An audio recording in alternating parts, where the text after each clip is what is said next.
ونعوذ بالله من شرور أنفسنا ومن سيئات أعمالنا من يهده الله فلا مضل له ومن يضلله فلا هادي له ونشهد أن لا إله إلا الله وحده لا شريك له ونشهد أن محمدا عبده ورسوله أما بعد فإن خير الحديث كتاب الله وخير الهدي هدي محمد صلى الله عليه وسلم وشر الأمور محدثاتها وكل محدثة بدعة وكل بدعة ضلالة وكل ضلالة في النار فأعوذ بالله من الشيطان الرجيم بسم الله الرحمن الرحيم قل هل ننبئكم بالأخسرين أعمالا الذين ضل سعيهم في الحياة الدنيا وهم يحسبون أنهم يحسنون صنعا সমস্ত প্রশংসা মহান আল্লাহ রাব্বুল আলামিনের দরবারে, যিনি আমাদেরকে এই তৌফিক দিয়েছেন বাতিল থেকে হককে বেছে নিয়ে সাধ্য অনুযায়ী সেটাকে গ্রহণ করার জন্য। এজন্য আমরা কলেমাত শুকর আদায় করছি, আলহামদুলিল্লাহ। দরুদ ও সালাম নবী মুহাম্মদ রাসূলুল্লাহ সাল্লাল্লাহু আলাইহি ওয়াসাল্লামের উপরে, যার সুন্নাহর মাধ্যমে আমরা শিরককে শিরক হিসাবে জানা বোঝার সুযোগ লাভ করতে পেরেছি এবং তাওহীদকে তাওহীদ হিসাবে গ্রহণ করার সুযোগ লাভ করতে পেরেছি। যেই নবী মুহাম্মদ রাসূলুল্লাহ সাল্লাল্লাহু আলাইহি ওয়াসাল্লামের দীর্ঘ 23 বছরের সাধনার ফল হিসাবে আমরা সুন্নাহ থেকে বিদআতকে পার্থক্য করার জ্ঞান লাভ করে বেদাতকে বর্জন করে সাধ্য অনুযায়ী সুন্নাহ গ্রহণ করার সুযোগ লাভ করতে পেরেছি। আজকের খুতবার বিষয়বস্তু হচ্ছে বিদআতীদের প্রতিবাদে বিশেষ খুতবা। এটাই হচ্ছে খুতবার শিরোনাম। সূরা কাহাফ এর 103 এবং 4 নম্বর আয়াতে মহান আল্লাহ রাব্বুল আলামিন ইরশাদ করেন, قل هل ننبئكم بالأخسرين أعمالا। আল্লাহ পাক বলেন যে, হে নবী,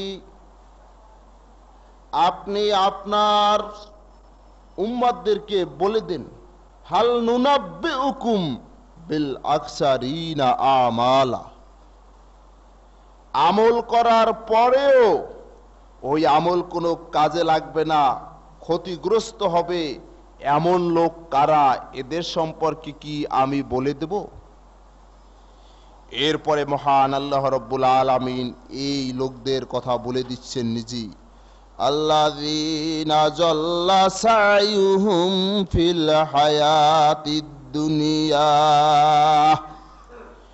এরা এমন একদল লোক যারা অত্যন্ত পরিশ্রম করার পরে আমল করা সত্ত্বেও তাদের এই পরিশ্রম এই কষ্ট দুনিয়ার জীবনী শেষ হয়ে গেছে, নিষ্ফল হয়ে গেছে, পরকালে মহান আল্লাহ রাব্বুল আলামিনের দরবারে এই আমলগুলোর জন্য কোনো প্রকার সওয়াব বা প্রতিদান এরা পাবে না।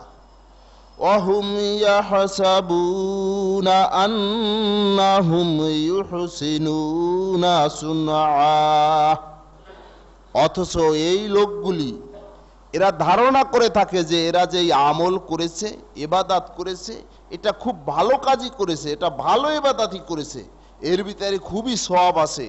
এই ধারণা করি দুনিয়ার জীবনে এরা এই আমলগুলি করেছে, কাজগুলি করেছে, কিন্তু পরকালে এরা ক্ষতিগ্রস্ত হবে, এদের এই কোনো আমল কাজে লাগবে না, দুনিয়ার জীবনই এই আমল ব্যর্থ হয়ে গেছে।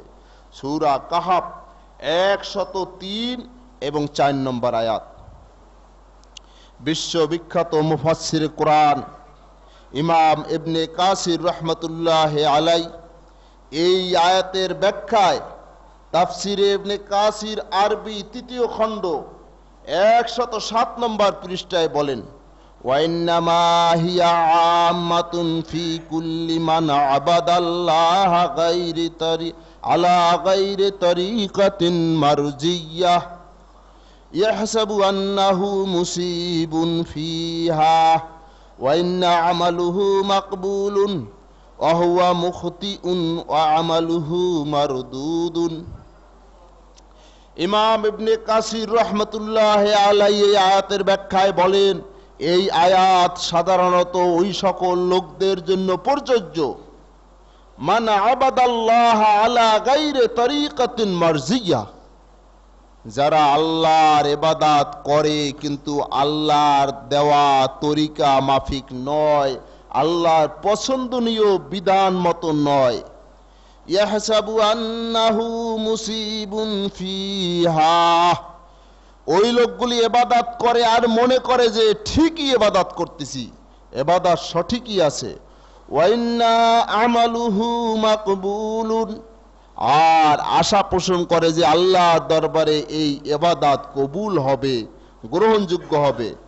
অহুয়া মুখতিউন, অথচ এই ইবাদতকারী ভুল করতেছে, আল্লাহর দেয়া পদ্ধতিতে ইবাদত না করে, আল্লাহ রসুলের তরিকা মাফিক ইবাদত না করে মূলত ভুল করতেছে, অথচ সে মনে করতেছে যে এই ইবাদত আল্লাহর দরবারে কবুল হচ্ছে। ওয়া আমালুহু মারদুদুন, আর কাল কঠিন কিয়ামতের দিবসে তার এই ইবাদত প্রত্যাখ্যাত হবে, আল্লাহর দরবারে এই ইবাদত কবুল হবে না। আজকের যারা মিলাদ পড়েন, সওয়াবের আশাই পড়েন, এরপরে অনেক পয়সাপাতি খরচও করেন, কিন্তু দেখা যাবে যে এই মিলাদ কোনো কাজে লাগবে না, আল্লাহর দরবারে কবুল হবে না একটি মাত্র কারণে, যে এই মিলাদ আল্লাহর নবী পড়েন নাই, এই মিলাদ পড়ার নির্দেশ কোরআনে নাই, এই মিলাদ পড়ার কোনো বিধান সাহাবা আজমাইনদের জীবনীতেও পাওয়া যায় না। 4 ইমামদের সময়ও এই মিলাদ হয়নি, এবং 4 জন বিখ্যাত বিশ্ববিখ্যাত ইমামের একজনও এই মিলাদকে সমর্থন করেনি। ঠিক তেমনি ভাবে নামাজে দাঁড়াই বাস ইন্নিয়াত জাহাতু ওয়াজহিয়া লিল্লাযী ফাতারাস সামাওয়াতি ওয়াল আরযা হানিফা ওয়া মা আনা মিনাল মুশরিকিন এ পড়া হয়। এরপরে নাওয়াইতু আন উসাল্লি লিল্লাহি তাআলা আরবা রাকাতে অমুক টমুক অনেক কিছু পড়া হয়, অথচ নবী মুহাম্মদ রাসূলুল্লাহ সাল্লাল্লাহু আলাইহি ওয়াসাল্লাম এগুলি করেন নাই। সুতরাং এগুলি যত ভালো উদ্দেশ্যে করা হোক না কেন, যেহেতু আল্লাহ নবী এগুলি করে নাই, সুতরাং এগুলি বিদআত, এগুলি প্রত্যাখ্যাত, এর কোনো ফলাফল কিয়ামতের দিবসে পাওয়া যাবে না। নবী মুহাম্মদ রাসূলুল্লাহ সাল্লাল্লাহু আলাইহি ওয়াসাল্লাম এই ব্যাপারে ইরশাদ করেন, বুখারী মুসলিমের হাদিস, বাংলায় আপনারা পাবেন মিশকাত 1ম খণ্ড, হাদিস নম্বর হচ্ছে 132। আন আয়েশা রাদিয়াল্লাহু তাআলা আনহা ক্বালাত ক্বালা রাসূলুল্লাহ সাল্লাল্লাহু আলাইহি ওয়াসাল্লাম মান আহদাসা ফি আমরিনা হাযা মা লাইসা মিনহু ফাহুয়া রাদ্দুন। হযরত আয়েশা বলেন, আল্লাহ নবী ইরশাদ করেন, যে ব্যক্তি নূতন কোনো আমল বা ইবাদত সৃষ্টি করলো ফি আমরিনা, আমার এই দিনের মধ্যে, মা লাইসা মিনহু ফাহুয়া রাদ্দুন, এমন ইবাদত এমন আমল যা আল্লাহর পক্ষ থেকে অবতীর্ণ যে বিধিবিধান আমার কাছে আসছে এর মধ্যে নাই, ফাহুয়া রাদ্দুন, এই আমলটি যেহেতু বিদআত নূতন আবিষ্কৃত সেহেতু এই আমলটি প্রত্যাখ্যানযোগ্য, এই আমলটি প্রত্যাখ্যাত, এই আমলটি মহান আল্লাহ রাব্বুল আলামিনের দরবারে কবুল হবে না। মহান আল্লাহ রাব্বুল আলামিন এই আমলের বিনিময়ে কোনো প্রতিদান দিবেন না। এই বিদআতের সংজ্ঞার ব্যাপারে হানাফি জগতের বিশিষ্ট মুহাদ্দিস আল্লামা মোল্লা আলী কারি হানাফি রহমতুল্লাহ আলাই তার লিখিত মিরকাত নামক কিতাবের প্রথম খণ্ড 216 নম্বর পৃষ্ঠায় বলেন, আল বিদআতু ইহদাসু মা লাম ইয়াকুন ফি আহদি রাসূলিল্লাহ সাল্লাল্লাহু আলাইহি ওয়াসাল্লাম, বিদআত হচ্ছে ইবাদত হিসাবে, দ্বীন হিসাবে এমন কোন নূতন কিছু সৃষ্টি করা, মা লাম ইয়াকুন ফি আহদি রাসূলিল্লাহ সাল্লাল্লাহু আলাইহি ওয়াসাল্লাম, যেই ইবাদতের কোন নমুনা নবী মুহাম্মদ রাসূলুল্লাহ সাল্লাল্লাহু আলাইহি ওয়াসাল্লামের জমানায় ছিল না, এটাই হচ্ছে বিদআত। বিশ্ববিখ্যাত মুহাদ্দিস আল্লামা কাজী আয়াস রহমতুল্লাহ আলাই এই বিদআতের সংজ্ঞায় বলেন, মান আহদাসা ফিল ইসলামি রায়ান, কোন ব্যক্তি ইসলামে নূতন কোন মতবাদ যদি সৃষ্টি করে, আবিষ্কার করে, সেটা হোক সুফিবাদ আর সেটা হোক মাযহাবী মতবাদ, লাম ইয়াকুন লাহু মিনাল কিতাবে ওয়াস সুন্নাতে সনাদুন জাহিরুন আও খাফিয়ুন, যদি আল্লাহর কিতাবের ভিতরে তার প্রমাণে কোনো দলিল না থাকে, যদি আল্লাহ রসুলের সুন্নাতের ভিতরে তার প্রমাণে কোনো প্রকাশ্য দলিল না থাকে, আও খাফিয়ুন, অথবা কোনো অস্পষ্ট দলিলও না থাকে, ফাহুয়া মারদুদুন, সেটা প্রত্যাখ্যাত, সেটা মহান আল্লাহ রাব্বুল আলামিনের দরবারে দ্বীন হিসাবে কবুল হবে না। জিজ্ঞাসা যদি করা হয় সবচেয়ে বড় পীর সাহেবের তরিকা কাদরিয়া তরিকা, বলুন নবী মুহাম্মদ রাসূলুল্লাহ সাল্লাল্লাহু আলাইহি ওয়াসাল্লামের জামানায় কাদরিয়া নামক কোন তরিকা ছিল কিনা? ইসলামের ইতিহাস সহ বাস্তবতা সাক্ষী, হযরত আব্দুল কাদের জিলানী রহমতুল্লাহ আলাইহির যেহেতু জন্ম 400 হিজরি পরে, আর তার জন্মের পরই কাদরিয়া তরিকার এই আবিষ্কার হয়েছে, সুতরাং এই তরিকা নবী মুহাম্মদ রাসূলুল্লাহ সাল্লাল্লাহু আলাইহি ওয়াসাল্লামের জামানায় ছিলই না। আর আল্লাহর নবী বলেন, মা আনা আলাইহি ওয়া আসহাবী, সঠিক তরিকার লোক, নাজি ফেরকা লোক, জান্নাতের লোক হচ্ছে আমি এবং আমার সাহাবীরা যেই তরিকার উপরে আসি, যেই মাযহাবের উপরে আসি, যেই কানুনের উপরে আসি, এই কানুনের উপরে, এই মাযহাবের উপরে যারা চলবে, যারা থাকবে, কিয়ামত পর্যন্ত চলবে, তারাই হচ্ছে নাজি ফেরকা। কাদরিয়া তরিকা যেহেতু আল্লাহ রসুলের জমানায় ছিল না, আল্লাহ নবীও কাদরিয়া তরিকার সবক বাতান নাই, আমল করেন নাই, আর সাহাবায়ে আজমাইনও কাদরিয়া তরিকার জিকির বাতান নাই, আমলও করেন নাই। সুতরাং সুস্পষ্ট প্রমাণ হয়ে যায় কাদরিয়া তরিকা যেহেতু কোরআন সুন্নাহর বহির্ভূত ব্যাপার, সুতরাং এটা সুস্পষ্ট বিদআত। এই বিদআতের তালিম যত বড় হক্কানি পীরই দেখ না কেন, এই বিদআতের মাধ্যমে কোনোদিন মানুষ আল্লাহ সন্তুষ্টি অর্জন করতে পারে না। এই বিদআত আল্লাহর দরবারে গৃহীত হবে না, এই বিদআত আল্লাহর দরবারে প্রখ্যাত হিসাবে কিয়ামতে সাব্যস্ত হবে। বন্ধুগণ, বিশ্ববিখ্যাত হাদিস শাস্ত্রের ইমাম শাতিবী রহমতুল্লাহ আলাই তিনি এই বিদআতের সংজ্ঞা দিতে গিয়ে তার লিপিবদ্ধ কিতাব আল ইতিসাম এর দ্বিতীয় খণ্ড 93 নম্বর পৃষ্ঠায় বলেন, ওয়ালা মা'না লিল বিদআতি ইল্লা ইয়াকুনাল ফি'লু ফি ইতিকাদিল মুবতাদি'i শারআন ওয়া লাইসা বিমাশরু'ইন, বিদআত প্রকৃতপক্ষে ওটাই বেদাতি যেই ইবাদতটা করে শরিয়াত মনে করে, ওয়ালাইসা বিমাশরুইন, অথচ ওই ইবাদতটা শরিয়াতের ভিতরে নাই। তাহলে বেদাতের সংজ্ঞা থেকে সুস্পষ্ট বোঝা যায়, কোনো ব্যক্তি যদি কোনো কাজ করে দুনিয়ার প্রয়োজনে, ইবাদত মনে করেন না, কি ওই কাজটাকে দ্বীনি কাজ মনে করেন না, দুনিয়ার কাজ মনেই করে, ওই কাজটা দুনিয়ার প্রয়োজনে খ্রিস্টানরাও করে, ওই কাজটা দুনিয়ার প্রয়োজনে হিন্দুরাও করে, ওই কাজটা দুনিয়ার প্রয়োজনে বৌদ্ধরাও করে, কিন্তু মিলাদ শরীফ দুনিয়ার প্রয়োজনে হিন্দুরা কি পড়বে? কেন? ওটা ধর্মীয় ইবাদত হিসাবে মুসলমানরা পালন করে, ওটা হিন্দুরা করবে না। সুতরাং এই এয়ারপ্লেন, উড়োজাহাজ, তারপরে গাড়ি ঘোড়া থেকে শুরু করে যত নূতন আবিষ্কার, এইগুলিকে যারা বিদআত বলতে চান, আমি অনুরোধ করব, দয়া করে বিদআতের সংজ্ঞাটা আগে শিখুন। কথায় কথায় লম্বা কথা বলেন, লেখাপড়া আপনারাই জানেন, আহলে হাদিসের মধ্যে কোনো আলেম জানে না। বিদআতের সংজ্ঞাটা আগে শিখুন। এ শেখার জন্য আরবি পড়ার দরকার নাই।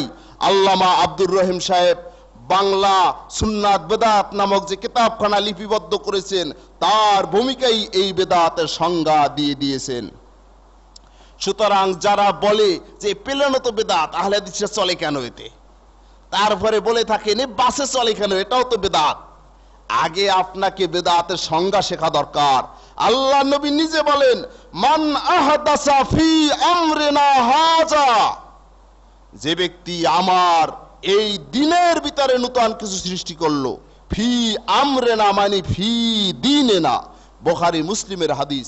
দিনের ভিতরে যদি না হয়, ইবাদত হিসাবে যদি না হয়, ধর্মীয় অনুষ্ঠান হিসাবে যদি না হয়, সওয়াবের আশায় যদি না হয়, পাপ থেকে বাঁচার উদ্দেশ্যে যদি না হয়, দুনিয়ার প্রয়োজনে কোনো মানুষ যদি নূতন কিছু আবিষ্কার করে আর তার ভিতরে কল্যাণ থাকে, তাহলে সেটা শরীয়তের বেদাতের ভিতরে পড়বে না। নবী মুহাম্মদ রাসূলুল্লাহ সাল্লাল্লাহু আলাইহি ওয়াসাল্লাম নিজে ঘোষণা দিয়েছেন।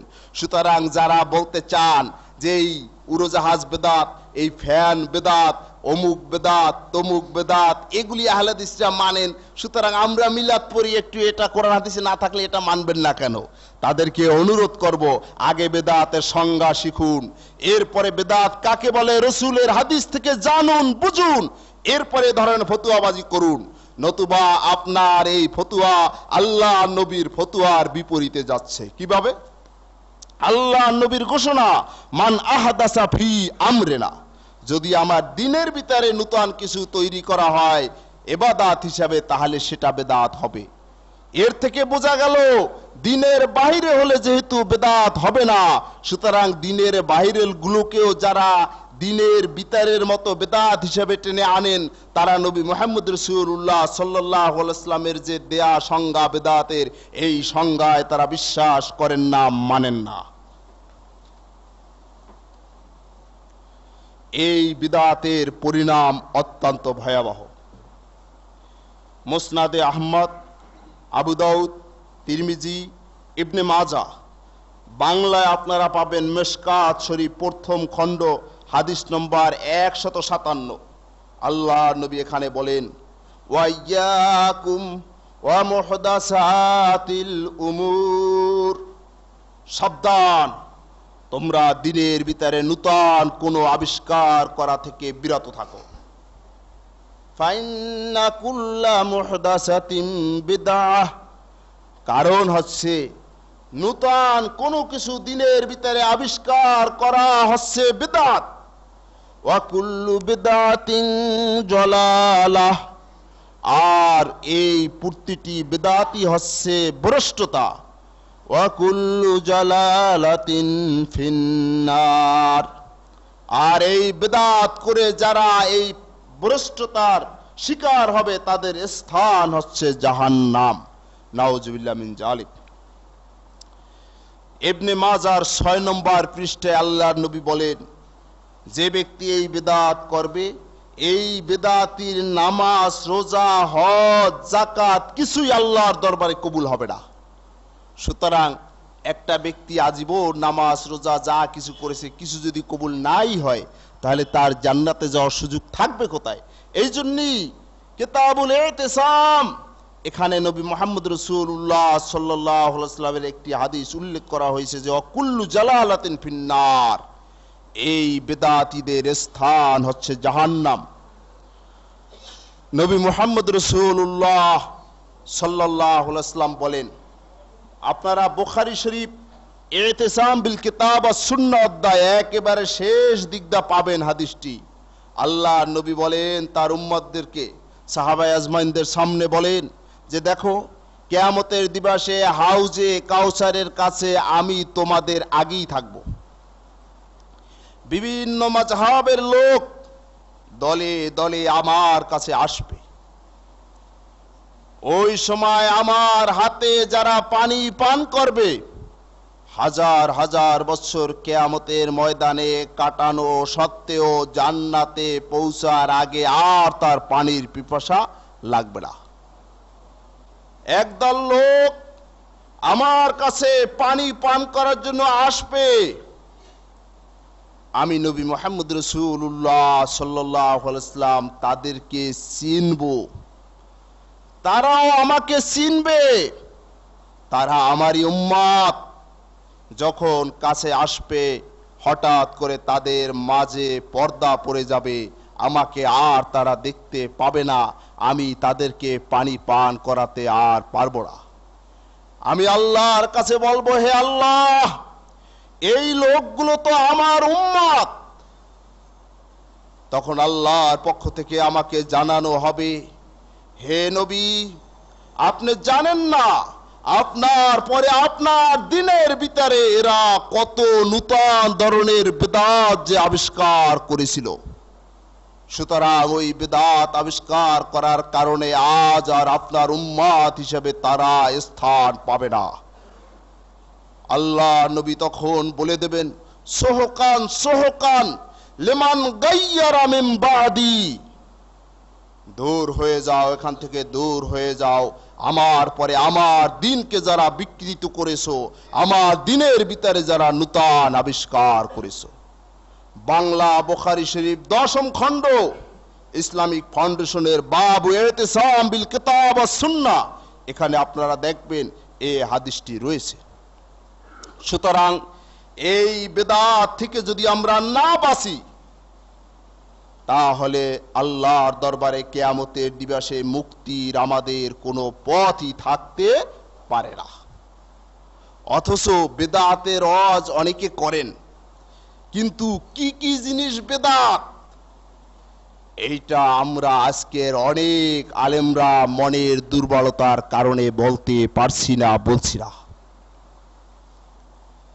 আমাদের সমাজে আল্লাহকে পাওয়ার জন্য, জান্নাতে যাওয়ার জন্য পীরের কাছে গিয়ে মুরিদ হয়, আর পীর সাহেব যেই সবক বাতার নিষ্ঠার সাথে সেই সবকগুলি আদায় করে, সেই সবক কাদরিয়া তরিকা, চিশতিয়া তরিকা, মুজাদ্দিদিয়া তরিকা, নকশবন্দিয়া তরিকা, বিভিন্ন তরিকার মাধ্যমে বাতান, আর সেই সবক আদায় করে লোকগুলি আল্লাহকে পেতে চায়, জান্নাত পেতে চায়, আল্লাহর সন্তুষ্টি অর্জন করতে চায়। কিন্তু কোরআন এবং হাদিসের মানদণ্ডে আমরা যদি এই তরিকাগুলো মিলাই, পূর্বেই আমি বলেছি যে একটা তরিকাও নবী মুহাম্মদ রাসূলুল্লাহ সাল্লাল্লাহু আলাইহি ওয়াসাল্লামের জমানায় ছিল না। আর একজন পীর সাহেবও সমস্ত সাহাবীদের ভিতরে পাওয়া যাবে না যেই সাহাবী পীর হিসাবে এই জাতীয় সবক আর এই জাতীয় তরিকা বাতাইছেন, মানুষকে তালিম দিয়েছেন। সুতরাং বেদাতের সংজ্ঞা পূর্বেই আমি বলেছি, সেই সংজ্ঞার আলোকে এই তরিকাগুলো আর এই পীর সাহেবদের সবকগুলো সব বিলকুল বেদাত। যারা এই বেদাত বর্জন না করে গ্রহণ করে পীরের মুরিদ হয়ে ওজিফা আমল করেন, পালন করেন, পরকালে মহান আল্লাহ রাব্বুল আলামিনের দরবারে তাদের নামাজ, রোজা, হজ, যাকাত এই হাদিস অনুযায়ী কিছুই কবুল হবে না। হয়তো অনেকে বলতে পারেন যে পীর মুরিদি বেদাত, এটা তো এই নূতন কেবল আহলে হাদিসদের কাছেই শুনি, এ তো অন্য কেউ বলে না। এটা বললে আপনি এই চিন্তা করলে ভুল হবে। বহু কিতাব রয়েছে যেখানে এগুলি লিপিবদ্ধ রয়েছে, সেই কিতাবগুলি হয়তো আপনার আমার পড়া নাই, জানা নাই। যেমন সুন্নাত বেদাত একখানা কিতাব, আল্লামা আব্দুর রহিম সাহেবের লেখা কিতাব। বাংলাদেশে শ্রেষ্ঠতম আলেম ছিলেন, সকলে স্বীকার করেন, আহলে হাদিসরাও স্বীকার করেন। এই সুন্নাত বেদাত নামক কিতাবের 222 নম্বর পৃষ্ঠায় আল্লামা আব্দুর রহিম সাহেব বলেন যে পীর মুরিদি বেদাত।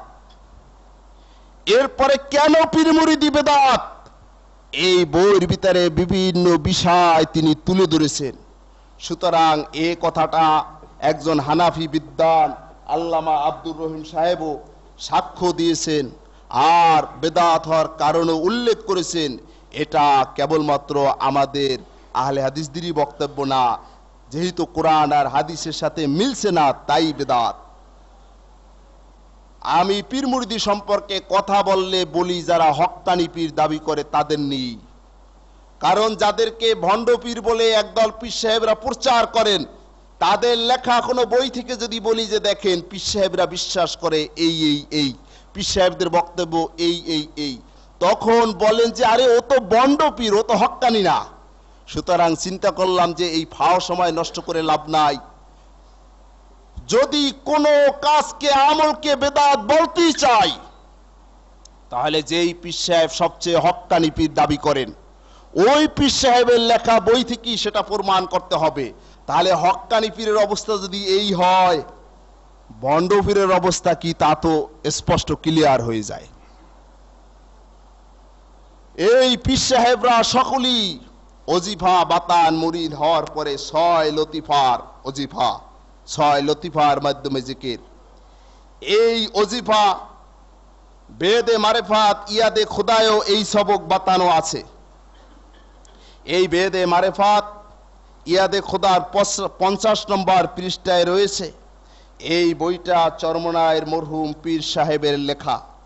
এর 50 নম্বর পৃষ্ঠায় লিপিবদ্ধ রয়েছে 6 লতিফার কথা কোরআনে পাক ও হাদিস শরীফে নাই, তবে আল্লাহ পাকের আউলিয়াগণ আল্লাহ পাককে পাইবার জন্য একটা রাস্তা হিসাবে ইহা বাহির করিয়াছেন। বন্ধুগণ, স্পষ্ট চরমনায়ের মরহুম পীর সাহেব তিনি সাক্ষ্য দিচ্ছেন 6 লতিফা কোরআনেও নাই, হাদিসেও নাই। তাহলে এই তরিকা কেন আবিষ্কার করা হয়েছে? 6 লতিফা আবিষ্কারের কারণ কি? বলেন আল্লাহর ওলিরা আল্লাহকে পাওয়ার জন্য এই তরিকা, এই লতিফা আবিষ্কার করেছেন।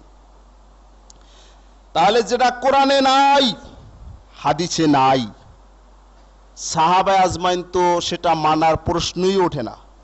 আল্লাহ নবী তো এই 6 লতিফা মানেনি নাই, কারণ আল্লাহর রসুলের জমানায় এটা ছিল না, তিনি মানবেন কেন? এ তো পরে আবিষ্কার হয়েছে। আল্লাহ নবী বলেন মা আনা আলাইহি ওয়া আসহাবি, মিশকা শরীফ কিতাবুল ইতিসাম বিল কিতাব ওয়াস সুন্নাহ অধ্যায় 1ম খণ্ডে, যে নাজাত পাবে পরকালে তারাই আমি এবং আমার সাহাবীরা যেই তরিকার উপরে আছি, এই তরিকার উপরে যারা কিয়ামত পর্যন্ত কায়েম থাকবে। 6 লতিফার জিকির যেহেতু সাহাবায়ে আজমাইনদের তরিকা ছিল না, এই জিকির যেহেতু নবী মুহাম্মদ রাসূলুল্লাহ সাল্লাল্লাহু আলাইহি ওয়াসাল্লামের তরিকা ছিল না, সুতরাং বেদাতের সংজ্ঞা অনুযায়ী এই 6 লতিফা যেহেতু বেদাত, এই জন্যই কোন আহলুল হাদিস 6 লতিফা ওজিফা গ্রহণের জন্য কোন বেদাতির কাছে গিয়ে মুরিদ হতে রাজি হয় না, স্বীকার করে না। সুতরাং এই বিদআত স্বীকার না করার জন্য আপনারা যতই গালিগালাজ করেন ওই গালিগালাজে আমাদের কিছুই যায় আসে না। আল্লাহ আল্লাহ রসুল যদি আমাদের উপরে সন্তুষ্ট থাকেন, আল্লাহর দেওয়া বিধানের উপরে, রসুলের তরিকার উপরে যদি আমরা চলতে পারি, ইনশাআল্লাহ কিয়ামতের দিবসে আমাদের জন্য নাজাত সহজ হয়ে যাবে। বন্ধুগণ, এই বেদে মারিফাত ইয়াদে খোদার ৭৭ নম্বর পৃষ্ঠায় আর একটা কারবারটা এখন সবার কাছে স্পষ্ট। যেমন এই ঈদগাহ ময়দানে দৌলতপুর মাহফিল হয়েছে, তো আমিও ওই বক্তৃতা শোনার জন্য দূরে বেশ কিছু টাইম অপেক্ষা করছি। এখন অপেক্ষা করতে করতে আর ধৈর্য মানায় না। কারণ হচ্ছে ইল্লাল্লাহ ইল্লাল্লাহ ইল্লাল্লাহ, এই যে জিকির শুরু হয়েছে দীর্ঘ টাইম ধরে এই জিকির চলতেছে। শুনবো বক্তৃতা হচ্ছে ইল্লাল্লাহ ইল্লাল্লাহ, অনেক টাইম পরে তারপরে যাই হোক বক্তব্য শুরু হলো। কিন্তু এই যে জিকির চিল্লাইয়া, এই চিল্লাইয়া জিকির করা কোরআন এবং হাদিসে এর কোনো বিধান নাই। এ কথা যদি আব্দুর রউফ সাহেব বলেন, এ কথা যদি প্রফেসর শামসুর রহমান সাহেব বলেন, এ কথা যদি মনিরউদ্দিন সাহেব বলেন, তাহলে বলবে যে এরা কি কয় পাতা পড়েছে, এরা কি জানে। এমনকি এই দৌলতপুরের ইমাম পরিষদের সেক্রেটারি আমার সামনে একদিন বলে যে আপনাদের সভাপতি এম এ বারী সাহেব তো মাদ্রাসার বারান্দায় পা দেন নাই, তিনি কি জানেন। আমি বললাম আপনি তওবা করেন। সাইদি সাহেবের মতো লোক, যাকে শিক্ষা কমিশনের জন্য চেয়ারম্যান নিযুক্ত করার জন্য সংসদে প্রস্তাব দিয়েছেন বিশ্ববরেণ্য একজন পণ্ডিত, তার শুনে এই ধরনের কথা। তো এখন এই ধরনের কথা তারাই বলতে পারে, তাদেরই শোভা পায় যাদের লেখাপড়া শিখলেও আচরণটা এখনো মূর্খতা থেকে মুক্ত হতে পারে নাই।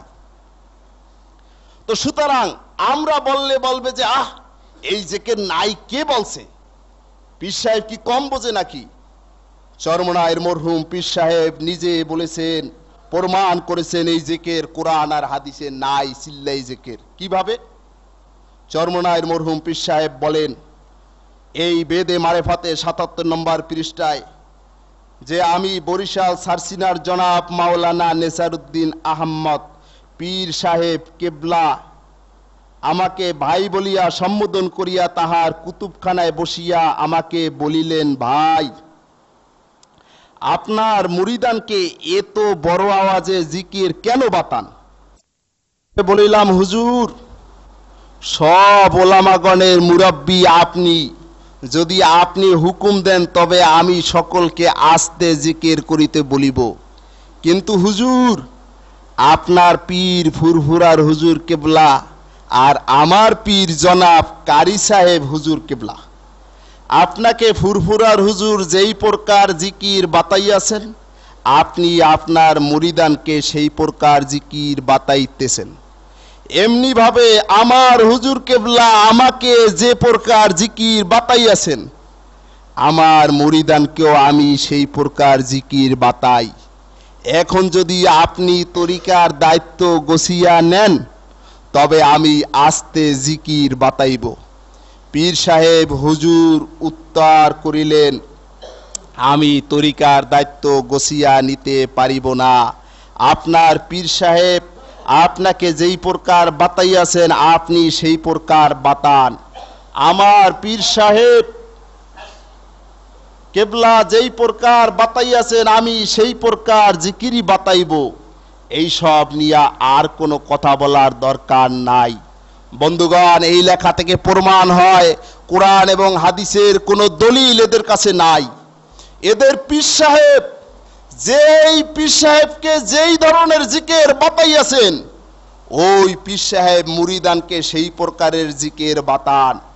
অথচ সূরা বাকারার 198 নম্বর আয়াতে আল্লাহ পাক বলেন, ওয়াজকুরুহু কামা হাদাকুম, তোমরা তোমাদের রবের জিকির করো তোমাদের আল্লাহ যেভাবে জিকিরের তরিকা বাতাইয়াছেন। সুতরাং আল্লাহ জিকিরের যে তরিকা তালিম দিয়েছেন, শিক্ষা দিয়েছেন, এই তালিম যেই পীর সাহেবরা গ্রহণ করতে পারল না, নিজের পীর সাহেব যাকে যেভাবে জিকিরের তালিম দিয়েছেন, শিক্ষা দিয়েছেন, তিনি সেইভাবেই অপরকে জিকির শিক্ষা দিচ্ছেন। সুতরাং এই জিকির যেহেতু কোরআন আর সুন্নায় নাই, অতএব এই জিকির সুস্পষ্ট বিদআত।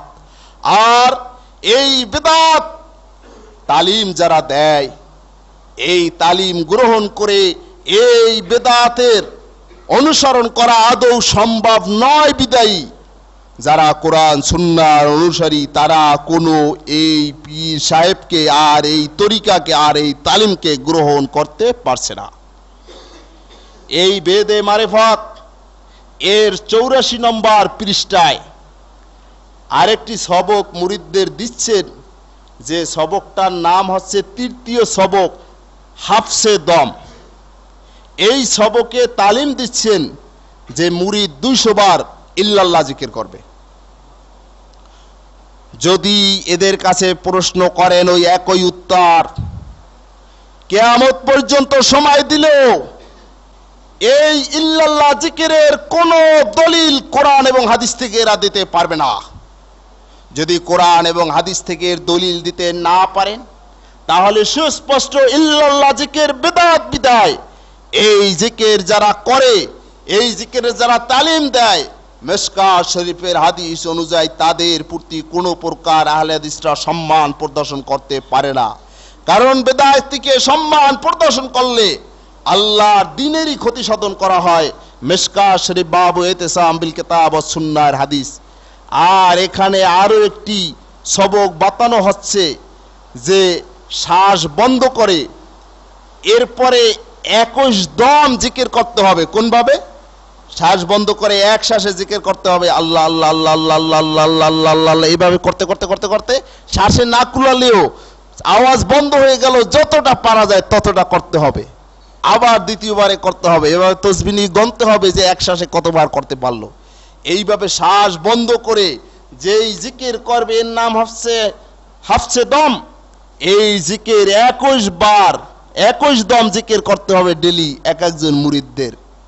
আমার প্রশ্ন, আল্লাহ নবী কোন সাহাবীকে এইভাবে দম বন্ধ করে তারপরে ইল্লাল্লাহ ইল্লাল্লাহ ইল্লাল্লাহ বা আল্লাহ আল্লাহ আল্লাহ এইভাবে কোন জিকির বাতাইছেন, শিক্ষা দিয়েছেন? এর কোনো প্রমাণ যদি আপনারা দিতে পারেন, আমরা অবশ্যই আমাদের বক্তব্য প্রত্যাখ্যান করে আপনাদের প্রমাণ গ্রহণ করব। কিন্তু আপনারা যদি এর প্রমাণ দিতে না পারেন, তাহলে যতই আমাদের ব্যঙ্গ বিদ্রুপ করেন না কেন, আমরা কোরআন এবং হাদিস থেকে এই জিকিরের দলিল না পাওয়া পর্যন্ত এই জিকিরকে বিদআত মনে করি। এই জিকির যারা করে আর তালিম দেয়, তারা এই বিদআতের উত্তরসূরি মনে করি আমরা। সুতরাং এই বিদআতের সাথে আর এই বিদআতের তালিম যারা দেয়, তাদের সাথে আমাদের দ্বীনি সম্পর্ক থাকতে পারে না। তাদের সাথে আমাদের সম্পর্ক তেমনই হবে যেমন ভাবে কোরআন এবং হাদিসে বিদআতের প্রতি ঘৃণা সৃষ্টি আল্লাহ নবী করেছেন, আর ঘৃণার দৃষ্টি রাখার জন্য আল্লাহ নবী তালিম দিয়েছেন। বন্ধুরা আমার, সবচেয়ে দুঃখ লাগে যে এই বেদাতে যারা একটার পর একটা লিপ্ত আছে, 60টা ক্যাসেটে পর্যন্ত হয়েছে। মাওলানা আব্দুর রউফ সাহেবের 2টা আর আমার 5টা হয়ে গেছে। বিভিন্ন বেদাতি কার্যকলাপ তুলে ধরা হয়েছে। এরাই আবার উল্টা যারা কোরআন হাদিস মানে, এদেরকে নানান ভাষায় গালিগালাজ করে। আমরা সেই জবাবে গালিগালাজ করব না। অনেক গীবত মাওলানা আব্দুর রউফ সাহেবের করা হয়েছে, আমারও করা হয়েছে। ওর কোনো গীবতের জবাব আমরা দেব না। এই জন্যে 2টি কারণ। একটি হচ্ছে এই গীবত করার কারণে পরকালে আমরা এদের ব্যক্তির গীবত না করে আল্লাহর দরবারে এদেরকে আসামি হিসাবে দাঁড় করে এরপরে আমাদের পাপের কিছু মোচন আমরা সেই কিয়ামতে আশা রাখি ইনশাআল্লাহ। আর 2 নম্বর কারণ, যেই গীবত মাওলানা আব্দুর রউফ সাহেবের নামে করেছে, আমার নামে করেছে, এটা যে মিথ্যা, প্রতারণা, বহতান, এটা যদি প্রমাণ করতে যাই তাহলে এর কিছু ব্রেন খাটাতে হবে, কিছু সময় দিতে হবে। আর এই ব্রেন খাটানোর সময়টা আমাদের ব্যক্তিগত ব্যাপারে আমরা নিয়োগ না করে এই সময়টাকে আল্লাহর কিতাব আর রাসূলের হাদিস জানা বোঝা এবং অপরের কাছে তুলে ধরার জন্য আমরা চেষ্টা করব ইনশাআল্লাহ। এই জন্য দেখবেন সারা বাংলাদেশে এমন কোন জেলা নাই যেখানে মাওলানা আব্দুর রউফ সাহেবরে আলেমরা না চেনে, সাধারণ লোক না চিনলেও আলেমরা চেনে, অথচ সারা দেশে তার নামে দুর্নাম। এতদা সত্ত্বেও কোন ক্যাসেট থেকে আপনি প্রমাণ দিতে পারবেন না যে তার নামে যে দুর্নাম করেছে এর জবাব দিতে গিয়ে তিনি অনেক কথা বলেছেন, একটাও বলেন নাই। কারণ এগুলি কোনো ভালো আলেমের নেশার হতে পারে না। কিন্তু আমাদের আহলে হাদিসদের আকীদা বিশ্বাসের উপরে যদি আঘাত হানে তাহলে কোনটা বাতিল আর কোনটা হক এটা প্রমাণ করা আমাদের ঈমানি দায়িত্ব। এই জন্য আমাদের আকীদার উপরে আঘাত হানলে তার জবাব ইনশাআল্লাহ আমরা দেব পর্যায়ক্রমে, এখন থেকে প্রতিটি খুতবায় চলতে থাকবে। যেমন এখানে বক্তৃতায় এই ঈদগাহর ময়দানে বলা হয়েছে, দেয়ানা বলা হয়েছে, আমাদের কাছে ক্যাসেট সংগ্রহ করা হয়েছে, ক্যাসেটও আছে সে বক্তৃতার। সেখানে বলেছেন যে এই আহলে হাদিসরা আল্লাহ মাযহাবিরা এরা ডিলাকুলুক ব্যবহার করে না, আর যারা ডিলাকুলুক ব্যবহার করে না তাদের নামাজ হয় না, ওরা নাপাক অপবিত্র। এরপরে বলেছেন যে এই ডিলাকুলুক ব্যবহার না করার কারণে মূলত এরা গিয়ে গু খায়, পায়খানা খায়, নাউজুবিল্লাহ মিন জালিক, এইভাবে অশ্লীল ভাষা ব্যবহার করেছে। এখানে অনেক শ্রোতা সাক্ষীও আছেন। সুতরাং এই বিষয়ে জবাব নবী মুহাম্মদ রাসূলুল্লাহ সাল্লাল্লাহু আলাইহি সাল্লামের হাদিস থেকে দেব। আগে আমাদের জানা দরকার ডিলাকুলুকের ব্যবহারের বিধানটা কি, আল্লাহর নবী কিভাবে করেছেন। বুখারী মুসলিমের হাদিস, বুখারী শরীফ প্রথম খণ্ডে পাবেন, আর বাংলায় আপনারা মিশকাত শরীফে পাবেন হাদিস নম্বর 314। হযরত আনাস বলেন, ক্বালা কানা রাসূলুল্লাহ সাল্লাল্লাহু আলাইহি ওয়াসাল্লাম ইয়াদখুলুল খালাআ ফাআহমিলু আনা ওয়া গুলামুন ইদাওয়াতাম মিন মাইন ওয়া আনাজাতান ইয়াস্তানজি বিল মা। হযরত আনাস বলেন, আল্লাহর নবী পায়খানায় যাইতেন, ফাআহমিলু আনা ওয়া গুলামুন ইদাওয়াতান, আমি এবং অন্য একটি বালক, ইদাওয়াতাম মিন মাইন ওয়া আনাজাতান, পানির একটি পাত্র নিয়ে আরেকটি বর্ষাধারী লাঠি নিয়ে আল্লাহ নবীর কাছে যেতাম। ইয়াস্তানজি বিল মায়ে, তিনি এই পানি দ্বারাই ইস্তেনজা করতেন, শৌচকর্ম করতেন। আল্লাহ নবী পানি দ্বারা ইস্তেনজা করলেন, ঢিলা কুলুক ব্যবহার করলেন না। আপনারা দেখবেন বাংলা মিশকাত প্রথম খণ্ড হাদিস নম্বর 314। এখন যদি বলেন এই ঢিলা কুলুক ব্যবহার না করার কারণে অপবিত্র থাকে আর নামাজ না হয়, তাহলে এই ভদ্রলোক কি বলতে চান আল্লাহ নবীর নামাজ হয় নাই, তিনি অপবিত্র ছিলেন? নাউজুবিল্লাহ মিন জালিক। আবার বলেন আহলে হাদিসরা আমাদের নাম নিয়ে নিয়ে বলেন লেখাপড়া আমরা জানি না। আপনার বিদ্যার এতটুকু মানে দৌরত্ব এত কেন যে এই বুখারী মুসলিমের হাদিসটাও জানেন না যে আল্লাহ নবী ডিলাকুলুক ছাড়াও পানি ব্যবহার করেছেন? শুধু এতটুক না জেনে এত লম্বা কথা বলেন কেন? বন্ধুগণ, আল্লাহ নবী যখন ডিলাকুলুক ব্যবহার করেন নাই, এরপরে তার পবিত্রতা অর্জন হয়েছে, তার নামাজও সহিহ হয়েছে।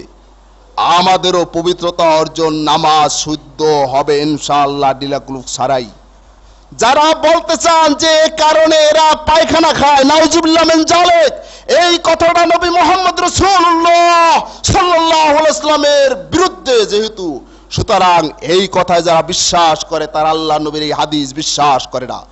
আর যারা আল্লাহ নবীর হাদিস বিশ্বাস করে না ওদের ইমানে গন্ডগোল, ওদের ইমানের প্রতি আমাদের সন্দেহ। বন্ধুরা আমার, ডিলাকুলুক ব্যবহারের বিধান আল্লাহ নবী দিয়েছেন কোন জায়গায় কখন।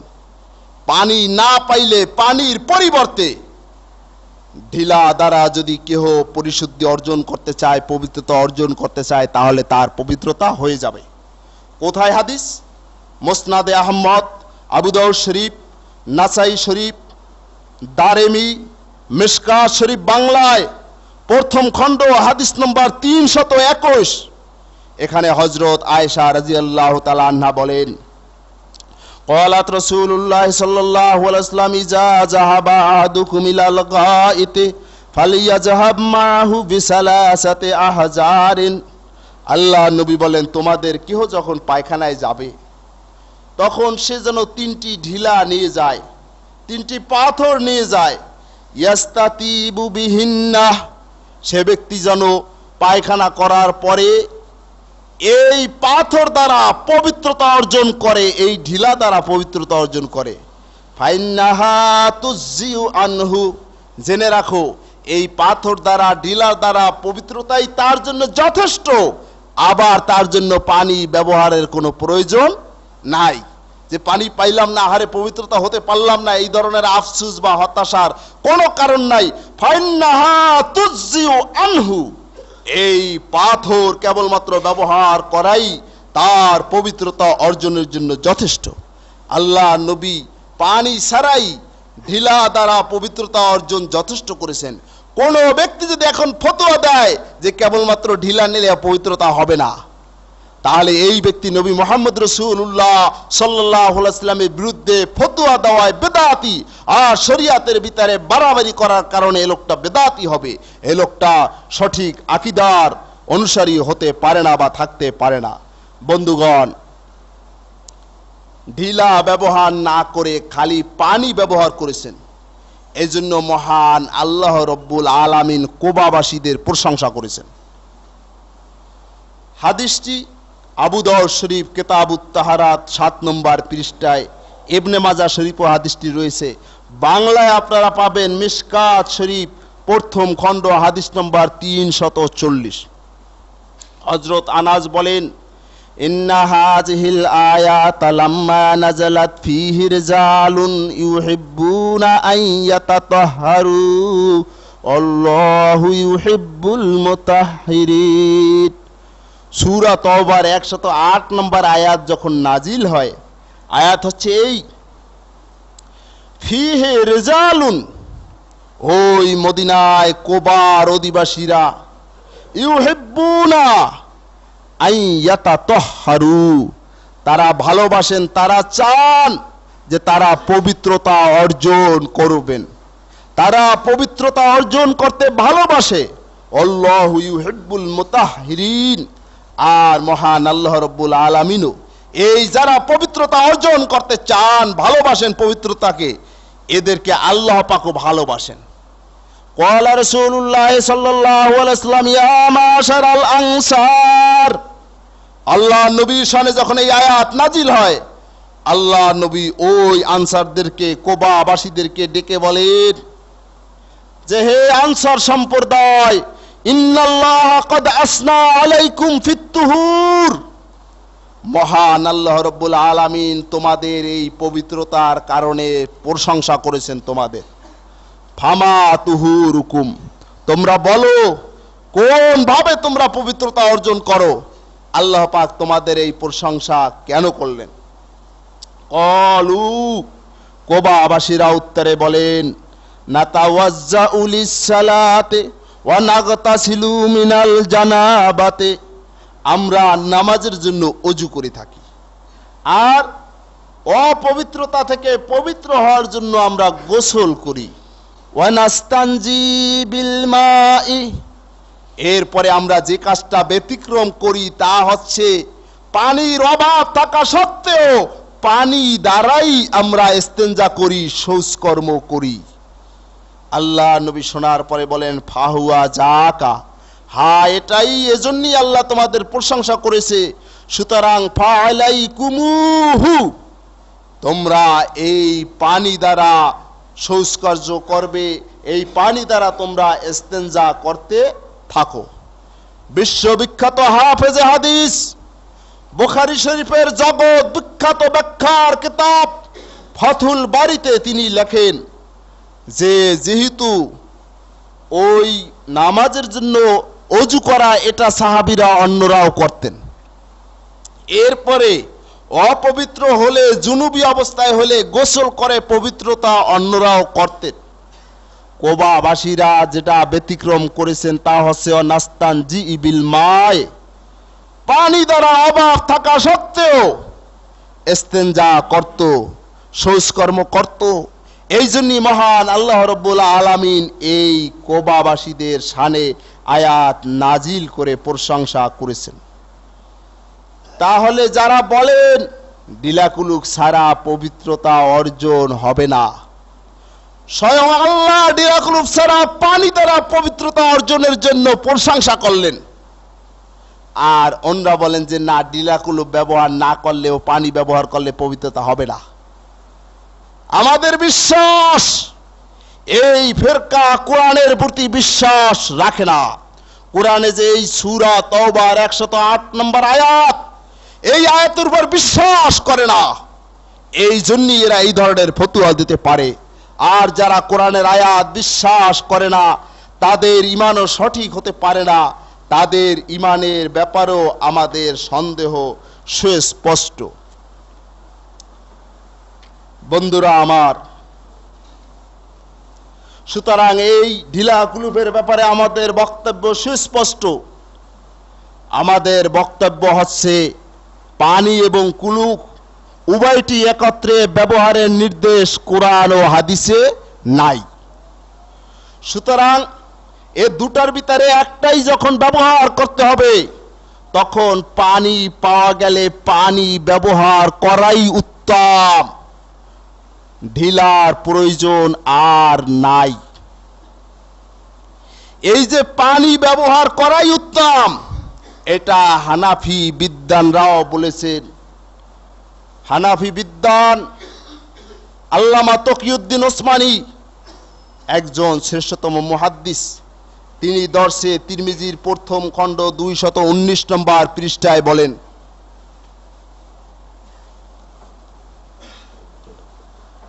দরসে তিরমিজি 219 নম্বর পৃষ্ঠা, সেখানে আল্লামা তকিউদ্দিন ওসমানী তিনি বলেন, এহা ইয়ে বাত ভি অজে রাহে কে জমু বাইনাল হজরে ওয়াল মায়ে না করনে কি সুরাত মে ইস্তেমালে মা আফজাল হয়।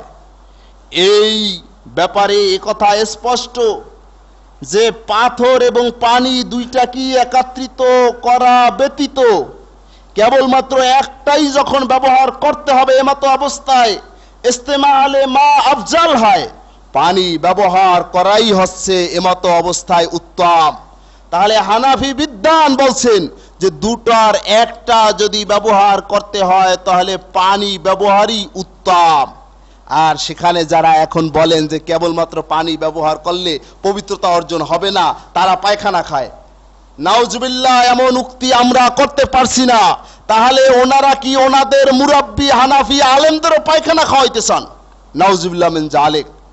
সুতরাং লেখাপড়ার দৌরত্ব কতটুকু এখানে ক্লিয়ার হয়ে যায় যে তাদের আলেমরা কি বলছেন তাও খোঁজ খবর রাখে না, যে তাদের আলেমরাও বলছেন কেবলমাত্র পানি ব্যবহারই যথেষ্ট, এটাই উত্তম। অথচ ফতোয়া ঝাড়েন আর বলেন আহলে হাদিসের মধ্যে আলেমরা লেখাপড়া জানে না, লেখাপড়া সবনরা জানেন। এরপরে আমাদের 3 নম্বর বক্তব্য, কেহ যদি উভয়টি ব্যবহারই করেন, ঢিলাও ব্যবহার করেন বা টয়লেট পেপার ব্যবহার করেন আর পানি ব্যবহার করেন, তা হবে তার ব্যক্তিগত রুচি। আর এই ব্যক্তিগতই ব্যাপার, কোন ক্রমেই কোন ব্যক্তি এটা শরীয়তি বিধান মনে করতে পারবেন না। কারণ টয়লেট পেপার প্লাস পানি দুটাই যদি ব্যবহার করতে চান, ঢিলা প্লাস পানি দুটাই যদি ব্যবহার করতে চান, এটাকে যদি শরীয়তি বিধান মনে করেন তাহলে তাকে কোরআন এবং হাদিস থেকে দলিল দিতে হবে, প্রমাণ করতে হবে। যদি কোরআন আর হাদিস থেকে দলিল দিতে না পারেন অথচ এটাকে শরীয়তি বিধান মনে করেন, তাহলে সে সুস্পষ্ট বেদাতি। কারণ বেদাতের সংজ্ঞা পূর্বেই দিয়েছি, কোরআন এবং হাদিসের দলিল নাই অথচ শরীয়তি বিধান যেটাকে মনে করে করা হয় ওটার নামই হচ্ছে বেদাত। এখন হয়তো দলিল দেবেন এমন যে ফেকার কিতাবে আছে, পীর সাহেবদের কিতাবে আছে, ওই ফেকার কিতাবের হাদিস পীর সাহেবদের কিতাবের হাদিস আমরা মানি না। কেন মানি না? আধুনিক প্রকাশনী হানাফি মুহাদ্দিসিন ইকরামরা এ অনুবাদ করেছেন, এর ভূমিকায় লেখা আছে হাদিস যারা জাল করছেন, বানোয়াট করেছেন, তার ভিতরে একটা সম্প্রদায় হচ্ছে পীর সাহেব, সুফিরা। এরা আল্লাহ রসুলের নামে হাদিস বানাইছে, এই ভূমিকায় লেখা আছে, আমরা লিখি নাই, আধুনিক প্রকাশনী থেকে। এরপরে এই ভূমিকায় লেখা আছে, এরপরে হাদিস যারা জাল করেছেন তারা হচ্ছে বিশেষ মাযহাবের অনুসারী, ওই মাযহাবের সমর্থনে হাদিস জাল করেছেন। সুতরাং আপনাদের মাযহাবী কিতাবের হাদিস আর পীর সাহেবদের ওই তরিকার কিতাবের হাদিস আমরা বিশ্বাস করি না। কেন? হাদিসটি রাসূলুল্লাহ সাল্লাল্লাহু আলাইহি ওয়াসাল্লাম পর্যন্ত পৌঁছার প্রমাণ যথেষ্ট থাকতে হবে, নতুবা সেটা হাদিস হবে না। কামেলের সিলেবাসে এটা কামেলের সিলেবাসে রয়েছে, অর্থাৎ আসমায়ে রেজাল সংক্ষিপ্ত একেবারে কিছু সংখ্যক রাবীর পরিচয়, এই বইয়ের ভিতরে ভূমিকায় লেখা রয়েছে যে হাদিসের মূল বক্তব্য মতনটুকু শুধু শুদ্ধ এবং সঠিক আছে কিনা, অথবা এটা সত্যিকার অর্থে হাদিস কিনা, রাসূল ইসলাম এমনটা বলছেন কিনা, এসব ব্যাপারে নিশ্চিত হওয়ার জন্য হাদিস শাস্ত্রের যে অপরিহার্য অংশটুকু জানা দরকার তা হলো সনদ। অর্থাৎ হাদিসের কিতাবগুলোতে কার থেকে কেটা কিভাবে বর্ণনা করেছেন এই সনদ ধারা রয়েছে, কিন্তু ফিকহের কিতাবে কোনো সনদ নাই। ইমাম আবু হানিফার ইন্তেকালের 1000 বছর পরে একটা ফিকহের কিতাব লেখা হয়েছে, বলে যে কলা আবু হানিফা, ইমাম আবু হানিফা এই বলছে। আশ্চর্য লাগে, তুমি 1 বছর আগে ইমাম আবু হানিফা বলছে, পাইলে কোথায় কথাটা? ইমাম আবু হানিফা কি দুনিয়ায় এসে আবার বলে গেছে? বলে কলা রাসূল ইসলাম, আল্লাহ নবী এই বলছে। 1300-1400 বছর আগে আল্লাহ নবী ইন্তেকাল করেছে, আর তুমি এখন বলো আল্লাহ নবী এই বলছে। তোমার কাছে আসলো কোত্থেকে ওটা? আল্লাহ নবী আবার আইসে কানে কানে বলে গেছেন নাকি? সুতরাং এইভাবে সনদবিহীন ফিকহের কিতাবের কোন হাদিস দলিল হিসাবে আহলে হাদিসরা মানে না। আমরা দলিল হিসাবে মানি যার প্রমাণ রাসূলুল্লাহ সাল্লাল্লাহু আলাইহি ওয়াসাল্লাম পর্যন্ত পৌঁছেছে। সুতরাং ঢিলা কুলুপ দুইটাই ব্যবহার করতে হবে। এখন হাদিস দেখাবেন হেদায়ার কিতাব থেকে, আমরা মানব না। কেন মানব না? হানাফি মাযহাবের মুহাদ্দিস আল্লামা তকিউদ্দিন উসমানী তার এই দর্শে তিরমিজির 217 নম্বর পৃষ্ঠায় স্পষ্টভাবে বলেন যে এহা ইয়ে বাত অজে রাহে কে বাজে কুতুবে ফিকা মে আহলে কুবা কা ইয়ে কৌল মানকুল হি কে ইন্না নত্তাবিউ বিল হাজারাতে বিল মায়ে, ये कौल अगर से सरी है लेकिन कुतुबे हादिस में नहीं मिलता। বলেন যে এই ব্যাপারে স্পষ্ট বক্তব্য যে কোন কোন ফিকহের কিতাবে আছে যে কুবাবাসীরা মদিনার বলছিলেন আল্লাহ নবীর প্রশ্নের উত্তরে, হে আল্লাহ নবী, আমরা পবিত্রতা অর্জন করি প্রথমে ঢিলা দ্বারা, কুলুক দ্বারা, এরপরে আমরা পানি ব্যবহার করি। বলতেছেন যে ইয়ে কৌল আগার সে সরি হয়, যদিও পানি এবং কুলুক দুইটাই ব্যবহার করতে হবে, এই ব্যাপারে এই হাদিসটা স্পষ্ট, লেকিন কুতুবে হাদিস মে নেহি মিলতা, কিন্তু কোন দুনিয়ার হাদিসের কিতাবে এই হাদিসের খোঁজ নাই, মিলে না, পাওয়া যায় না। ও কেবল ওনাদের ফিকহের কিতাবই আছে। সুতরাং ওই হেদায়া ফিকহের কিতাবই যে হাদিস আছে 570 হিজরিতে লেখা হয়েছে, আর আল্লাহ নবী ইন্তেকাল করেছেন 11 হিজরিতে, 10ম হিজরির শেষে। সুতরাং 500 বছর পরে যেই হাদিস লেখা হলো ওই হাদিসকে আমরা দলিল হিসেবে মানি না। এই হাদিসটা আবু দাউদে আছে, এই হাদিসটা মুসনাদে আহমদে আছে, এই হাদিসটা ইবনে মাজায় আছে, এই হাদিসটা মিশকাত শরীফে আছে, সনদ সহকারে আছে। আল্লাহ নবী যখন প্রশ্ন করেন তোমরা কিভাবে পবিত্রতা অর্জন করো, তারা বলছিলেন আমরা পবিত্রতা অর্জন করি কেবলমাত্র পানি দ্বারা। সুতরাং এই হাদিসই সঠিক, এটাকে আমরা গ্রহণ করছি। এর বিপরীত সনদবিহীন হাদিস ওই যে মাযহাবী ফিকহের কিতাবে ওটা বানানো হয়েছে জাল। এর প্রমাণ আধুনিক প্রকাশনী বুখারীর ভূমিকা, যে এই মাযহাবদারীরা তাদের মাযহাবের সমর্থনে হাদিস জাল করেছেন, বানোয়াট করেছেন। বন্ধুরা আমার, সুতরাং এই জাল হাদিস আমরা মানি না বলে আমাদের যতই আপনারা নিন্দা করেন আর প্রতিবাদ করেন না কেন আর গালিগালাজ করেন না কেন, আমরা রসুলের সহি হাদিসই মেনে চলবো, জাল হাদিস আদৌ মানব না। এরপরে কয়েক মিনিটের ভিতরে শেষ করে দিচ্ছি, কারণ আগামী জুমায় এভাবে একটার পর একটা প্রতিবাদ চলবে ইনশাল্লাহ, পৃষ্ঠা নম্বর সহ কোরআন হাদিসের দলিল ভিত্তিক। এখানে বক্তব্যে বলা হয়েছে ক্ষমতায় ওনরা যদি যেতে পারেন তাহলে যারা আহলে হাদিস লামাযাবি আছে এদেরকে সব গুলি করে হত্যা করে কুকুর দিয়ে খাওয়াবেন, মাটি দেবেন না। ভাবতে অবাক লাগে। এ ধরনের বক্তব্য এটা কোনো সভ্য মানুষের বক্তব্য হতে পারে না। এ বক্তব্য প্রমাণ করে যে এরা হিংস্র জানোয়ার, মানুষত্ব এদের ভিতর থেকে মুছে গেছে। মানুষত্ব থাকলে এ ধরনের বক্তব্য দিতে পারে না। এরপরে এ ধরনের বক্তব্য আরো প্রমাণ করে যে এরা মূলত কোরআন এবং হাদিস মানে না। কারণ কোরআন এবং হাদিসে কোথাও বিরোধী দলকে ক্ষমতায় গিয়ে এরপরে কুকুর দিয়ে খাওয়াবে, হত্যা করে মাটি দেবে না, এই বিধান কোরআন হাদিসে কোনো জায়গায় নাই। সুতরাং এই বক্তব্য প্রমাণ করে এরা কোরআন হাদিস অমান্যকারী।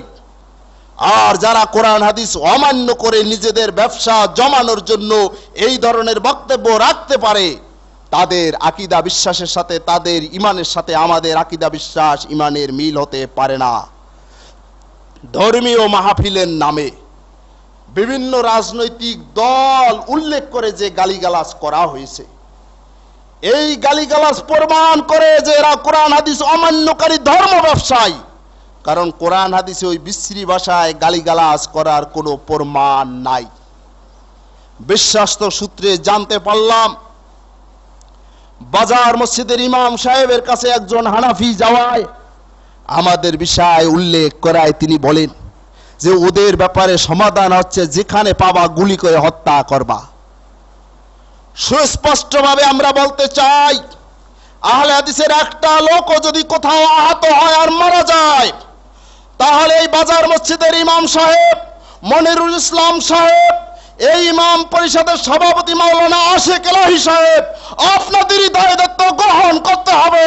প্রশাসনের কাছে আপনাদেরই জবাবদিহি করতে হবে, এড়াতে পারবেন না ইনশাআল্লাহ। আপনারা আমাদের ভয় দেখান যে কোরআন দিয়ে সোজা করে দেব, আমরা কোরআনের পরিবর্তে দলিল হিসাবে কোরআন ব্যবহার করব না। আমাদের কাছে দুইটি অস্ত্র রয়েছে, যেই অস্ত্রের লাইসেন্স স্বয়ং মহান আল্লাহ রাব্বুল আলামিন দিয়েছেন, যেই অস্ত্র কেড়ে নেওয়ার মতো কোনো মানুষের ক্ষমতা নাই। সেই অস্ত্র একটা হচ্ছে কোরআন আর একটা হচ্ছে সুন্নাহ। আপনারা বোঝাবুঝি করতে অনেকবার এসেছেন, আপনাদের প্রতিটি মাসালার জবাব কোরআন আর হাদিস থেকে দিয়েছি। অনেক চ্যালেঞ্জ করে ছেড়েছি, 1 মাস সময় দিয়েছি। এরপরে যেমন এই মধ্যডাঙ্গা থেকে আপনারা লিফলেট দিয়েছেন, তিরমিজি শরীফের বরাত দিয়েছেন, আমি কোনো শর্ত না দিয়ে বলেছি তিরমিজি শরীফ থেকে যদি কোনো রকম প্রমাণ করতে পারেন আপনাদের বক্তব্য যে রাসূলুল্লাহ সাল্লাল্লাহু আলাইহি ওয়াসাল্লাম ওই ধরনের বলছেন নাভির নিচে হাত বাঁধা যাবে, তিরমিজিতে আছে, তাহলে 10,000 টাকা পারিশ্রমিক দেব। কেন আপনারা আসেন না? কেউ তো বলেন না যে হুজুর টাকা কয়টা গুছান, কেন বলেন না? বুখারী শরীফে হাদিস মুস্তারাব বলেছিলেন, আমরা বিভিন্ন কিতাবের মাধ্যমে 1 মাসের চ্যালেঞ্জ দিয়ে ছেড়ে দিয়েছি যে 1 মাসের ভিতরে বুখারী শরীফে হাদিস মুস্তারাব আপনাদের লিপিবদ্ধ কোনো বাংলা কিতাব থেকে যদি দেখাতে না পারেন, ওই কিতাব থেকে যে হাদিসের নিচে মুস্তারাব লেখা আছে, তাহলে আপনারা ধোঁকাবাজ। কারণ আরবি বুখারী হাতে নিয়ে পড়ার পরে বলছেন এই হাদিসটি মুস্তারাব, মানা যাবে না, সহি না। সাধারণ জনগণ প্রশ্ন করছে বাংলায় তো কথাটা নাই, বলেও বাংলায় ভেজাল আছে, আরবিতে আছে। আরবিতে আছে যখন 1 মাস না 1 বছর গত হয়ে গেছে, সেই ক্যাসেট আমি জানি জাকারিয়া মাদ্রাসায় পৌঁছে গেছে, সেই ক্যাসেট খুলনা দারুল মাদ্রাসায় পৌঁছে গেছে। আপনারা 1 মাসের ভিতরে কোনো বাংলা লেখা থেকে দেখাতে পারেন নাই, বুখারীর অনুবাদ থেকে দেখাতে পারেন নাই যে বুখারীর ওই হাদিস মুস্তারাব। সুতরাং অনুরোধ করব, কোরআন আর হাদিসের নামে ধোঁকাবাজি ছেড়ে দিয়ে, ধর্ম নিয়ে ব্যবসা ছেড়ে দিয়ে আসুন সকলে মিলে কোরআন এবং হাদিস মেনে চলি। তাহলে আমাদের ভিতরে আর এই বিভেদ বিচ্ছেদ থাকবে না, আর আমরা কোরআন হাদিস মানতেই থাকবো, কোরআন হাদিসের কথা বলতেই থাকবো। আপনাদের মনে যতই ব্যথা লাগুক আমাদের কিছু করার নাই, এটা আমাদের ইমানি দায়িত্ব। মহান আল্লাহ রাব্বুল আলামিন কোরআন এবং সুন্নাহ মাফিক আমল করার তৌফিক আমাদেরকে দান করুন। আমিন। আস্তাগফিরুল্লাহ লি ওয়া লাকুম।